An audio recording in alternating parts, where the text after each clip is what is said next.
I recorded the Rick and Lori portion of this video quite a while ago, but I had some more thoughts that I wanted to insert and add because reacting to more episodes has given me even more insight on the motivations behind Lori's actions. And one of the things that became much clearer to me the more episodes I watched was that what Lori wanted was not only passion, as I said, it wasn't just about she wanted more passion in her marriage. What Lori wanted was to be the center of Rick's attention. Being his wife was not enough. Lori had this entitlement. Lori had this narcissistic, self-absorbed, self-centered entitlement to her that even Andrea clocked. Lori's gaslighting of Rick. Go ahead, Rick, knowing Rick is a type to want to help others and that he will do what it takes to do so. She acknowledges it. She acknowledges it to others and she acknowledges it to Rick. Then she turns around and penalizes Rick for it. She gets at Rick about it and she guilts him about it. What about your family, Rick? What about us? What about me and Carl? And she uses Carl as a weapon. What about,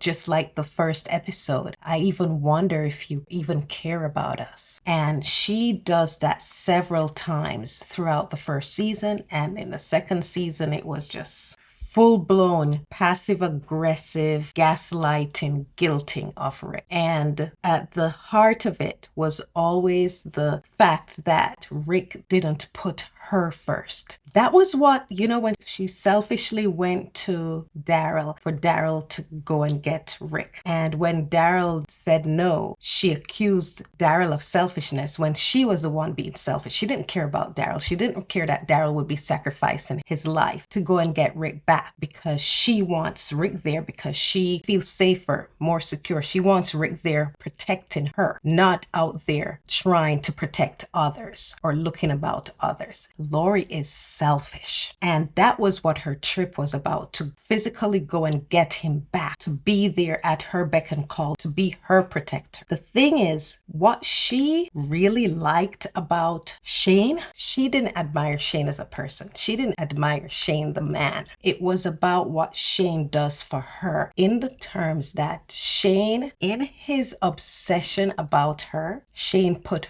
her first. Something that she's been fighting with Rick to do. And it's not that Rick doesn't put her and Carl first. That's his family. His family comes first, but Rick is a whole human being. Rick doesn't exist to only cater to Lori's entitlement. That's not what she wants. She wants someone at her beck and call whose only purpose is to satisfy her wants, needs, and desires. Just absolute narcissism. It's all about Lori. It's only about Lori for Lori. And even Carl's existence, as his right to exist as a human being, is about her thinking that his quality of life isn't what she envisions for him. What about what Carl wants? What about the quality of life he's willing to tolerate and live with? He gets to make that choice. It's his life, not hers. And I'm referring to when Carl was shot. She said to Rick, maybe it's better if he didn't wake up. He didn't survive. Lori didn't, in my opinion, love Shane because she didn't love Shane for Shane. She loved Shane for what Shane did for her, which was put her above everyone else. She knows, even though Rick would sacrifice himself, Rick would sacrifice others for her and Carl, it wasn't enough that she knew that. She wanted him to constantly exhibit that choice in the most minute things, in everything, which, as I said, negates Rick as a human being. He can put his family first and yet serve and help his community. Lori wanted Rick to do what Shane did, not care about anyone else unless it benefits her. And the irony of it is that Shane wasn't doing it for Lori. Shane was doing it for Shane. Shane, for some reason, Shane was using Lori and Carl as a clutch. He became obsessed. They were an avatar for him. I don't know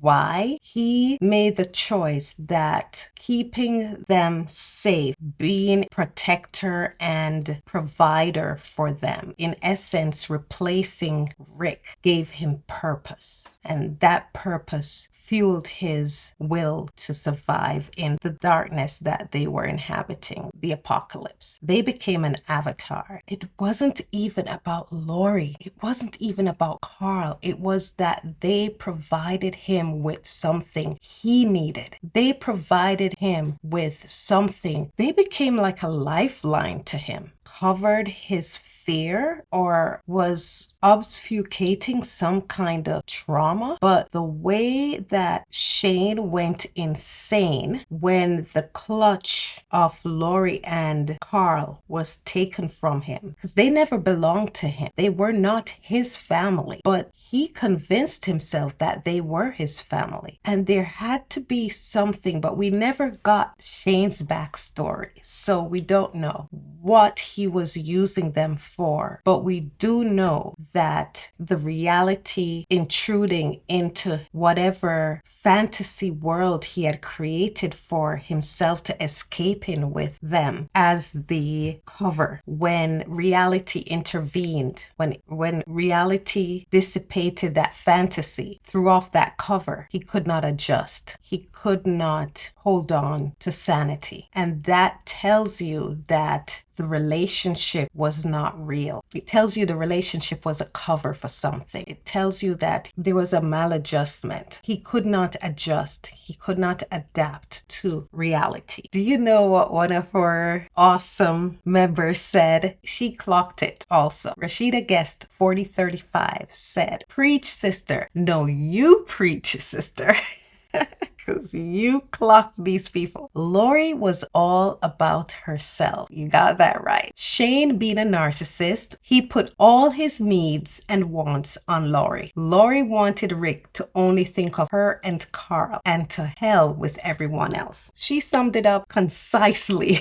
All my babbling and carrying on. This is what I meant. That's what I've been trying to say. She just wrapped it up so concisely. So what caused Shane to just dump all his purpose, life, everything on Lori and poor Carl? He was a narcissist, just like Lori. And so the thing is, with a narcissist, they love themselves. And if they can't get what they want, what they think they should have, hell hath no fury, then a narcissist scored. What I was saying about Lori and Carl being an avatar for Shane, in the terms of he was playing out a scenario that wasn't real, and he knew it wasn't real, but he wanted that scenario because before the apocalypse, look at how he viewed women, and we know that didn't change because he loved Lori, because we saw he sexually assaulted her because she didn't give him what he wanted at the time. So his relationship with Lori was not about love. He didn't love Lori. Lori was a possession. Lori was something he thought he needed or had to have, whether because it gave him purpose, because he had no control in this world, and he thought he had control over her and Carl, and making them survive gave him purpose. I don't know what his issue is. Rashida says it's narcissism. It's a whole bunch of things, because he was a basket case and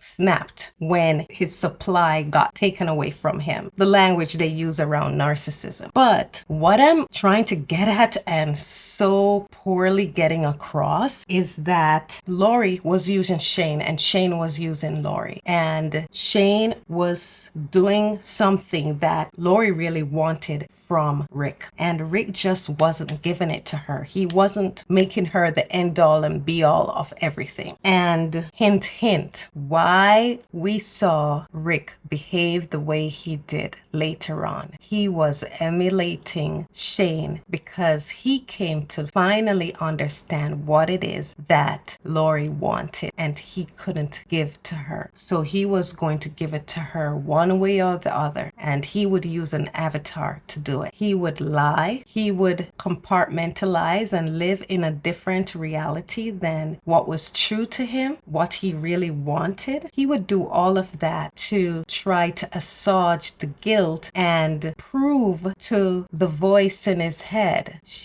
that of course I could protect her. It was all about that. That was what Shane used to rib Rick about. And it's what Lori used to passive aggressively accuse Rick of not doing so that she could get Rick to do what she wanted to do, which is to put her first. And when Shane was gone, when Rick took care of the problem she told Rick to do, this was another of her passive aggressive moves in which she tried to get Rick to be jealous so that Rick would be more possessive, obsessive about her. But then she didn't really want Rick to get rid of Shane because who would put her first? Who would make everything about her? Who would feed her narcissistic supply? Because no matter how she pushed Rick's buttons and played games with Rick and pit Rick against Shane, Rick was still being himself in that he was a born leader and he's a type, as I said, he's going to serve others. So she couldn't get Rick to stop being himself. So she was going to play her games and try to get him in the position that she wanted him to be, which is to be only about her. And after things didn't play out how she thought it would, and Shane is gone, her supply is gone, and Rick continues to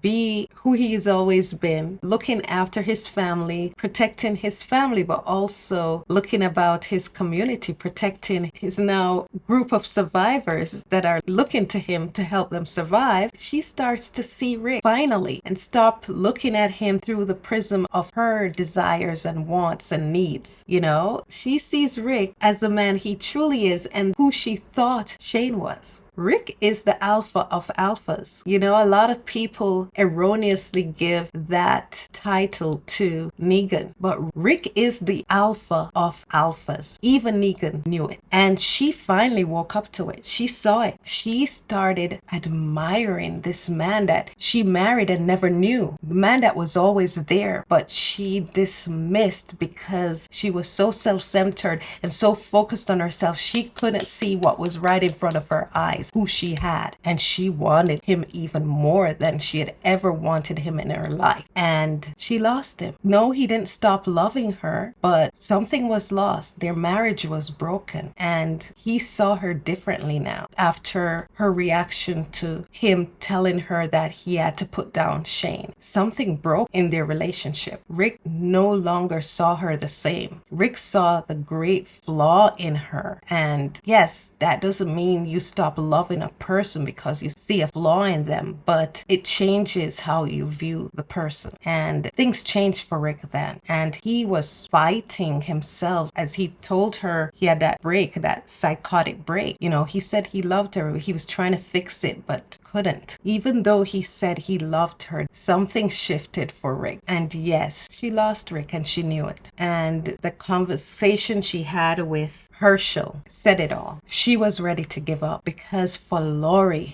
again, it was about having Rick making her the center of his life. She wanted Rick to be only about her. If she couldn't get that, life wasn't worth living for her. She gave up. She no longer wanted to be in this world because that's life for Lori. That's worth living for Lori, where she is the end all and be all for someone. If Shane was alive, I think she would have that impetus to go on because she would have that narcissistic supply of someone putting her above everything else. But now here is this man, that alpha, that she saw Rick had passion, but she screwed up. She messed up. And what she wanted, the alpha man to be passionate about her, she realized she will never get that from Rick. She realized that she blew it. There was a possibility, but she didn't appreciate it. And when she realized it was too late. She wanted a passion from that alpha man, passion from that Rick Grimes. And she knew that she would never get that from him because of what she did. That passion would never be available to her. And her conversation with Herschel revealed that. She gave up then. She gave her life so that Judith could be born, but she had checked out before that. Herschel told her,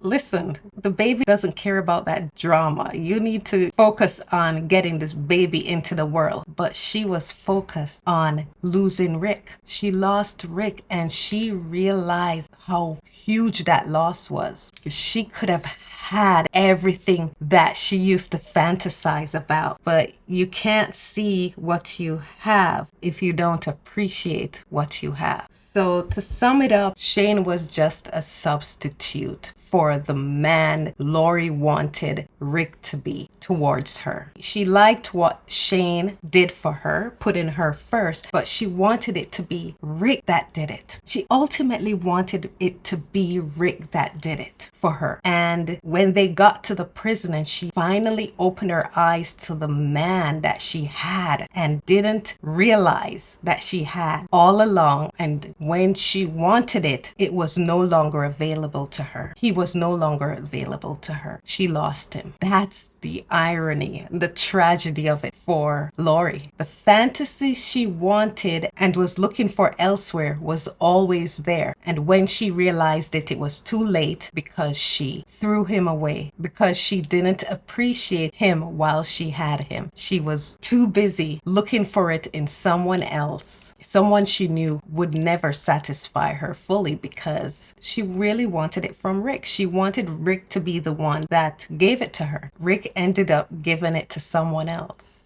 What Lori wanted was what a more deserving woman got. The alpha, heroic, passionate, devoted man who makes his woman the center of his world. If Lori had appreciated Rick and loved Rick for Rick, she would have benefited in some ways. Not fully, because the passion that Rick has for Michonne, it's not something you can cultivate. As I said, people relate differently to each other. So that type of otherworldly passion that Rick has for Michonne, that's just a chemistry thing.